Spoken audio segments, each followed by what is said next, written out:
How strong are you compared to other arm wrestlers? I'm going to go over all the different lifts here and the variations on how to do them. And then I'm going to post up this graph at the end. Let's see where you're at. Okay, first one, rise. I take this as an isolation movement. So you can make a whole video on the different ways to do this. I got a regular handle. I'm going to put all the pressure in front. So generally speaking, rise, just like that. I take this as an isolation, meaning I'm going to eliminate everything else, just rise. Sometimes I'll do this seated using my leg. I do notice subconsciously I'll pop my leg up, so I get a little boost with my leg. I think this is the best way to isolate. I'm curious, if you know a better way, please drop it in the comments. I'm going to show you right here. So I'm going to put all the pressure in front, set it up tight. I will still flex my chest, flex my lats, flex my biceps, even my legs. Everything's tight. But here's where I'm trying to isolate, just the rising.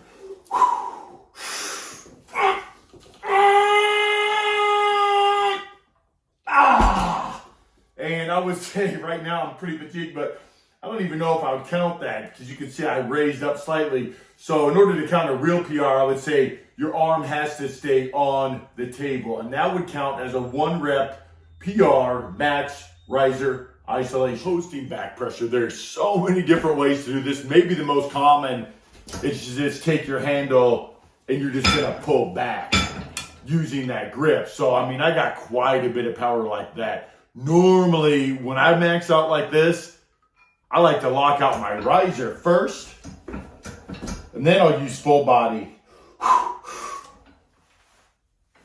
So doing that, I can do about twice as much posting rising versus isolated if I'm not using my body. Then again, if you use a handle like this, I mean, that weight right there, I don't even have to think about it. I could probably do that for a minute straight. Whereas here, you know, I had to focus for the rising.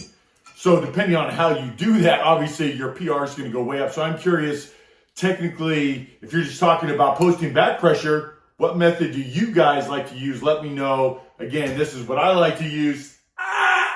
Oh man, because it's the hardest. And I will sometimes go for the easiest and just max out something like that or do light reps. Obviously, this is going to be more for hooking. This is going to be more for top roll. So maybe depending on if you're a hooker, you'd want to post back pressure with a hook. And then if you're a top roller, post back pressure with a top roll. I'm a hooker 90% of the time. And then a top roller 10% of the time. But regardless, I think maybe I do this simply because I think I need to work on it the most. But you could argue the other way, most people would, get really good at what you're good at. Be really good at something. If you're world class at something, and then maybe start tweaking some other techniques so you can take it to the next level. But first, get really good at something. So in a nutshell, whatever you can max out on, do that for sure, and then experiment with different angles and different things, and always keep locked pronation PR. A bunch of different ways to do this. You almost could write a short video on that. In the description here, it says you can use your thumb or you can come around your wrist. I think this way, I don't see how that wouldn't be easier for everybody. I max out both ways, but if I really want to go heavy, I'll have it come down lower and higher, or sometimes all the way low like this. So now it's just pronation. I am way stronger out like this with pronation, and I can rep out the full stack. Now, if I come like this and go pronation, I am strong in my pronation there, stronger than my bicep, but weak in comparison to the open arm pronation.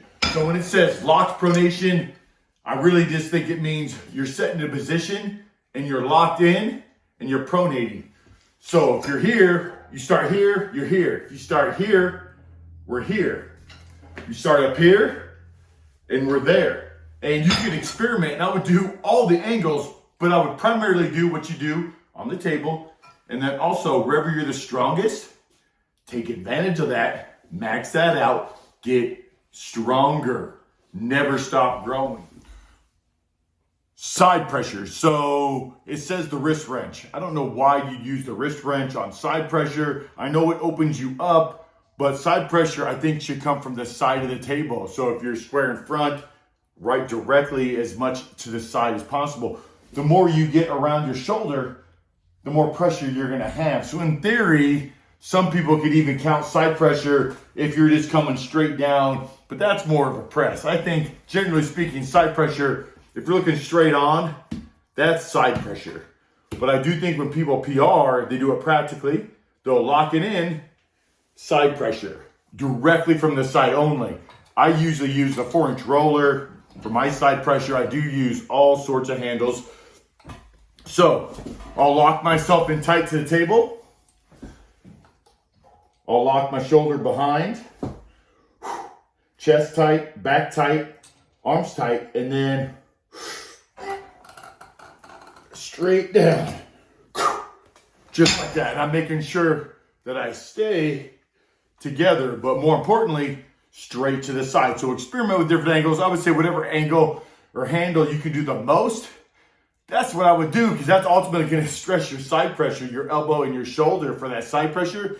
That's usually where people fatigue. It's not their hand or wrist. It's going to be elbow or shoulder. So use whatever weight, use whatever handle gives you the most weight. And then I would also do multiple reps with all the handles. The more time you have, the more you're going to alternate tools. But always keep growing. Always try to push your body.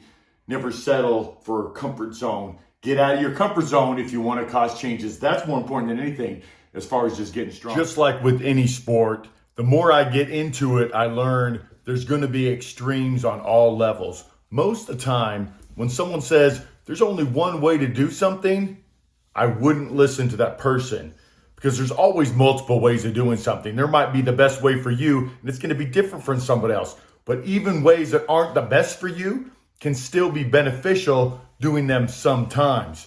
And then do your bread and butters that are the best for you and your progress all the time. But that's something you learn on your personal journey, depending on how far you want to go, what are your goals. My goal is to become one of the best arm wrestlers in the world, and I know that goal is huge, and so I treat it as such. I spend at least 3 hours every day in the gym, because looking online, that's what most of the top guys in the world, they spend around 3 hours in a day, just arm wrestling specific exercises.